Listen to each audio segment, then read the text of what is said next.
حاضرین و ناظرین، ہمارے دوست، ہمارے ممدوح سعود عثمانی اس دور کے ایک جانے پہچانے شاعر ہیں،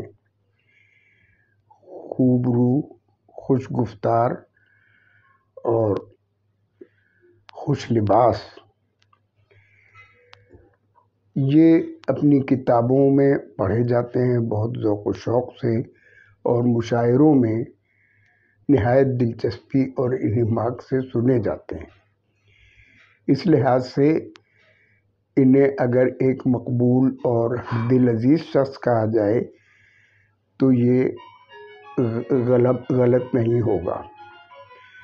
مجھے بڑی خوشی ہے کہ اردو انسٹیٹیوٹ کے زیر اہتمام